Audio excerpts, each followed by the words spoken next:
नमस्कार दोस्तों, आपका स्वागत है मेरे इलेक्ट्रिकल ट्यूटोरियल चैनल पे। यहाँ पर हम लोगों ने इलेक्ट्रिकल इंजीनियरिंग के नेटवर्क एनालिसिस से नेटवर्क फंक्शन या सिंथेसिस ऑफ पैसिव नेटवर्क पे एक न्यूमेरिकल प्रॉब्लम को लिया हुआ है, जो कि इस प्रकार से है। Find the RC representation by Foster first of the impedance function z of s is equal to s square plus 4s plus 3 divided by s square plus 2s। तो हम लोगों को इस न्यूमेरिकल प्रॉब्लम पे दिए हुए impedance function z of s का use करके फोस्टर फर्स्ट फॉर्म पे हम लोगों को आरसी नेटवर्क का सिंथेसिस या रियलाइजेशन करना होगा। तो आइए आगे देखते हैं कि हम लोग इस न्यूमेरिकल प्रॉब्लम को किस प्रकार से सॉल्व कर पाएंगे। इस न्यूमेरिकल प्रॉब्लम को सॉल्व करने से पहले आप लोग पहले मेरे प्लेलिस्ट पर जाएं, सिंथेसिस ऑफ पैसिव नेटवर्क। उस पर मैंने आरसी रिप्रेजेंटेशन या सिंथेसिस या रियलाइजेशन के फोस्टर फर्स्ट फॉर्म के कॉन्सेप्ट को समझाया हुआ है।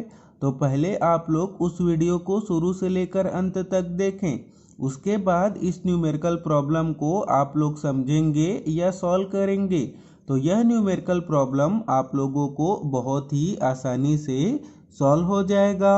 अब हम लोग यहाँ पर इस दिए हुए impedance function z of s को सिंप्लीफाई करके लिखेंगे। तो किस प्रकार से लिख पाएंगे? तो पहले लिखेंगे z ऑफ s और हम लोगों को इस दिए हुए impedance function z of s के न्यूमरेटर पर दिए हुए क्वाड्रेटिक इक्वेशन के मिड टर्म को तोड़कर सिंप्लीफाई करके लिखना होगा। तो किस प्रकार से लिख पाएंगे? न्यूमरेटर पर लिखेंगे s plus 1 into s plus 3 और हम लोगों को डिनोमिनेटर पर दिए हुए क्वाड्रेटिक इक्वेशन से s को कॉमन लेना होगा। तो किस प्रकार से लिख पाएंगे? s into S plus 2। अब हम लोग यहाँ पर आगे इस दिए हुए impedance function z of s को फोस्टर फर्स्ट फॉर्म के आरसी नेटवर्क के सिंथेसिस या रियलाइजेशन के स्टैंडर्ड पार्शियल फ्रैक्शन के फॉर्म पे लिखना होगा, जो कि इस प्रकार से है। तो लिखेंगे z of s is equal to a0 by s plus summation i is equal to 1 to n ai upon s plus sigma i plus a infinity. अब हम लोग यहाँ पर आगे देखेंगे कि इस दिए हुए impedance function z of s के लिए इस स्टैंडर्ड पार्शियल फ्रैक्शन के कौन कौन से टर्म को हम लोगों को किस प्रकार से लेना होगा। तो उसके लिए अब हम लोगों को इस दिए हुए impedance function z of s को केयरफुली एनालिसिस करना होगा। अब हम लोग यहाँ पर आगे देखेंगे कि जब हम लोग इस दिए हुए इम्पीडेंस फंक्शन के पार्शियल फ्रैक्शन एक्सप्रेशन को लिखेंगे तो इस स्टैंडर्ड पार्शियल फ्रैक्शन के अकॉर्डिंग हम लोगों को इस स्टैंडर्ड पार्शियल फ्रैक्शन के first term a0 by s को इस दिए हुए इम्पीडेंस फंक्शन के पार्शियल फ्रैक्शन को लिखेंगे तो first term a0 by s को लेना होगा कि नहीं। तो उसके लिए अब हम लोगों को इस दिए हुए इम्पीडेंस फंक्शन को केयरफुली एनालिसिस करना होगा और देखना होगा कि इस impedance function z of s के डिनोमिनेटर पर सिंगल s दिया है कि नहीं, जिसको हम लोग टेक्निकल शब्दों में क्या कहते हैं? Pole at origin. तो यहाँ पर हम लोग देख पाएंगे कि इस इम्पीडेंस फंक्शन के डिनोमिनेटर पर सिंगल s या पोल एट ओरिजिन प्रेजेंट है, जिस कारण से जब हम लोग इस इम्पीडेंस फंक्शन के पार्शियल फ्रैक्शन एक्सप्रेशन को लिखेंगे तो इस स्टैंडर्ड पार्शियल फ्रैक्शन एक्सप्रेशन के अकॉर्डिंग हम लोगों को first term a0 by s को लेना होगा।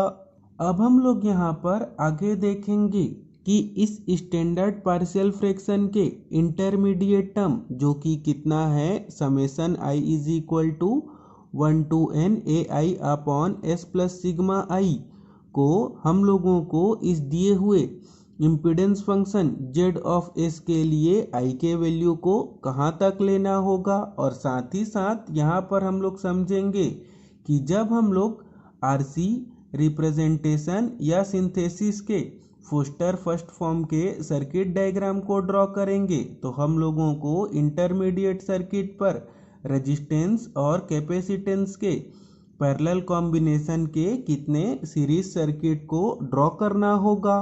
तो यहाँ पर हम लोग देख पाएंगे कि इस impedance function z of s के डिनोमिनेटर पर हम लोगों को s के लीनियर इक्वेशन वाला एक टर्म दिया हुआ है जो कि कितना है s प्लस 2, जिसके कारण से अब हम लोग इस इंटरमीडिएट टर्म पर i के वैल्यू को कितना ले पाएंगे 1 ले पाएंगे। और जब हम लोग इस इंटरमीडिएट टर्म पर i के वैल्यू को 1 पुट करेंगे तो इस टर्म के डिनोमिनेटर पर हम लोगों को कितना मिलेगा s प्लस सिग्मा 1। और s प्लस सिग्मा 1 का जब हम लोग कंपेयर करेंगे s प्लस 2 के साथ तो हम लोगों को सिग्मा 1 का वैल्यू कितना मिलेगा 2 मिलेगा। और हम लोगों को यहाँ पर ध्यान रखना होगा कि जब हम लोग RC रिप्रेजेंटेशन या रियलाइजेशन के फोस्टर फर्स्ट फॉर्म के सर्किट डायग्राम को ड्रॉ करेंगे तो इंटरमीडिएट सर्किट पर हम लोगों को रेजिस्टेंस और कैपेसिटेंस के पैरेलल कॉम्बिनेशन के एक सर्किट को ड्रॉ करना होगा, क्योंकि यहाँ पर हम लोगों को I का वैल्यू कितना मिला हुआ है 1 मिला हुआ है। अब हम लोग यहाँ पर आगे देखेंगे कि इस impedance function z of s के पार्शियल फ्रैक्शन को लिखेंगे तो हम लोगों को इस स्टैंडर्ड पार्शियल फ्रैक्शन के according last term a infinity को लेना होगा कि नहीं। तो उसके लिए अब हम लोगों को यहाँ पर इस दिए हुए impedance function z of s के न्यूमरेटर और डिनोमिनेटर के डिग्री को कैलकुलेट करके चेक करना होगा कि न्यूमरेटर और डिनोमिनेटर के डिग्री इक्वल है कि नहीं।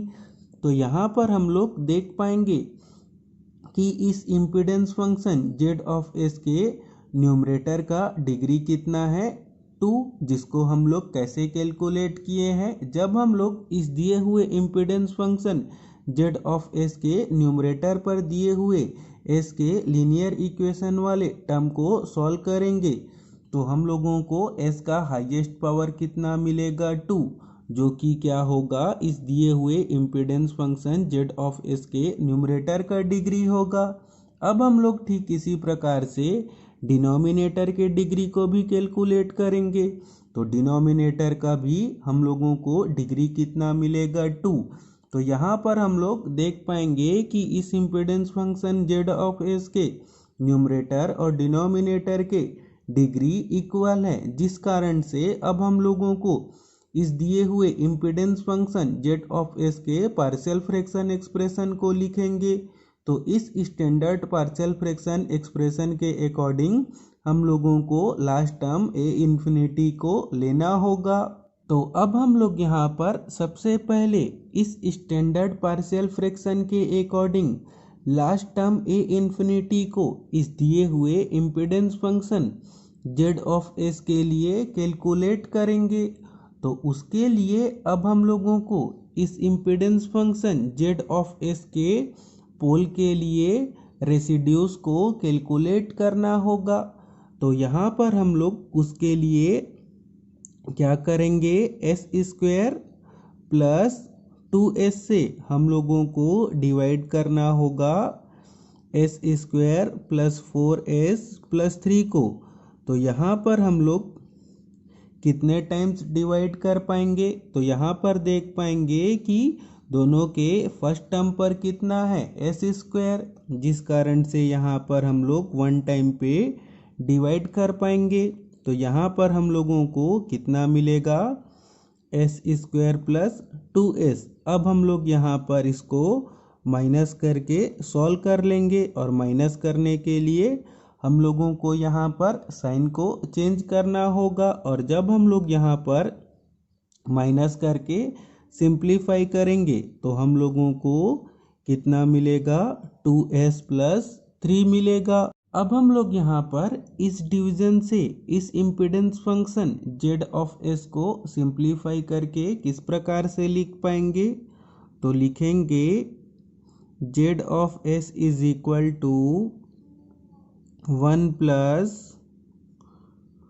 2s plus 3 divided by s into s plus 2।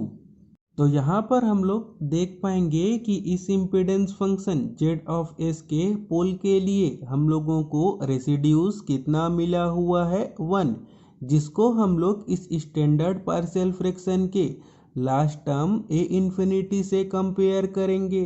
तो a इन्फिनिटी का वैल्यू हम लोगों को कितना मिलेगा, 1। अब हम लोग आगे इस impedance function z of s को सिंप्लीफाई करने के लिए इस टर्म जो कि कितना है 2s plus 3 upon s into s plus 2 को क्या करेंगे, पार्शियल फ्रैक्शन कैलकुलेट करेंगे। अब हम लोग यहाँ पर आगे स्टैंडर्ड पार्शियल फ्रैक्शन एक्सप्रेशन के अकॉर्डिंग इस टर्म के पार्शियल फ्रैक्शन को लिखेंगे। तो लिख पाएंगे z of s is equal to 1 plus a0 by s plus a1 upon s plus 2। अब हम लोग यहाँ पर सबसे पहले a0 या a0 बाई s के वैल्यू को कैलकुलेट करेंगे। तो उसके लिए अब हम लोगों को यहाँ पर लिखना होगा a0 by s is equal to इस पूरे टर्म को तो लिख पाएंगे 2s plus 3 upon s into s plus 2। और हम लोगों को a0 के वैल्यू को कैलकुलेट करने के लिए सभी s के जगह क्या पुट करना होगा, 0। तो यहाँ पर हम लोग देख पाएंगे कि दोनों टर्म के डिनोमिनेटर पर कितना है, s, जो कि क्या हो जाएगा, कैंसल। अब हम लोग इस साइड पर सभी s के जगह क्या पुट करेंगे, 0। तो हम लोगों को यहाँ पर a0 का वैल्यू कितना मिलेगा, 3/2 मिलेगा। अब हम लोग यहाँ पर आगे ठीक इसी प्रकार से a1 के वैल्यू को कैलकुलेट करेंगे। तो लिखेंगे a1 upon s plus 2 is equal to 2s plus 3 divided by s into s plus 2। और सभी s के जगह हम लोगों को यहाँ पर कितना पुट करना होगा, -2। तो यहाँ पर हम लोग देख पाएंगे कि दोनों टर्म के डिनोमिनेटर पर कितना है, s प्लस 2, जो कि क्या हो जाएगा, कैंसल। अब हम लोग इस साइड पर बाकी बचे हुए टर्म के s पर कितना पुट करेंगे, -2 पुट करेंगे। तो जब हम लोग न्यूमरेटर पर s के जगह क्या पुट करेंगे, -2, तो हम लोगों को कितना मिलेगा, -1 मिलेगा। और डिनोमिनेटर पर s के जगह कितना रखेंगे, -2। तो हम लोगों को a1 का वैल्यू जब हम लोग इस वाले टर्म को सिंप्लीफाई करेंगे तो कितना मिलेगा, 1/2 मिलेगा। अब हम लोग यहाँ पर आगे a0, a1, सिग्मा 1 और a इन्फिनिटी के वैल्यू का यूज़ करके फोस्टर फर्स्ट फॉर्म पे आरसी नेटवर्क पर ड्रॉ होने वाले सर्किट एलिमेंट के वैल्यू को कैलकुलेट करेंगे। तो सबसे पहले हम लोग यहाँ पर वैल्यू कैलकुलेट करेंगे आरसी नेटवर्क के फर्स्ट टर्म का, जो कि कितना होता है, C0। और C0 का फार्मूला क्या होता है, 1/A0। और A0 का वैल्यू हम लोगों ने यहाँ पर कितना कैलकुलेट किया है, तो यहाँ पर हम लोग A0 के जगह कितना पुट करेंगे, 3/2। तो हम लोगों को C0 का वैल्यू कितना मिलेगा, 2/3। और यूनिट क्या हो जाएगा, फैराड। अब हम लोग यहाँ पर आगे फोस्टर फर्स्ट फॉर्म के आरसी नेटवर्क पर ड्रॉ होने वाले लास्ट एलिमेंट के वैल्यू को कैलकुलेट करेंगे। जो कि कितना होता है आर इन्फिनिटी, और आर इन्फिनिटी का वैल्यू किसके इक्वल में होता है ए इन्फिनिटी, और ए इन्फिनिटी का वैल्यू हम लोगों ने कितना कैलकुलेट किया है 1। तो हम लोगों को आर इन्फिनिटी का वैल्यू कितना मिलेगा 1, और इसका यूनिट क्या हो जाएगा ओम। अब हम लोग यहाँ पर आगे आरसी नेटवर्क के फोस्टर फर्स्ट फॉर्म के इंटरमीडिएट सर्किट पर यूज होने वाले रेजिस्टेंस और कैपेसिटेंस के वैल्यू को डिटरमाइन करेंगे। तो अब हम लोग यहाँ पर पहले इंटरमीडिएट सर्किट के लिए कैपेसिटेंस के वैल्यू को कैलकुलेट करेंगे। तो उसके लिए हम लोगों को फार्मूला लिखना होगा C1 is equal to 1/A1, और A1 का वैल्यू हम लोगों ने कितना कैलकुलेट किया है 1/2। तो पुट करेंगे 1/1/2। तो हम लोगों को कैपेसिटेंस C1 का वैल्यू कितना मिलेगा 2 फैराड मिलेगा। अब हम लोग यहाँ पर आगे आरसी नेटवर्क के इंटरमीडिएट सर्किट पर ड्रॉ होने वाले रेजिस्टेंस के वैल्यू को कैलकुलेट करेंगे।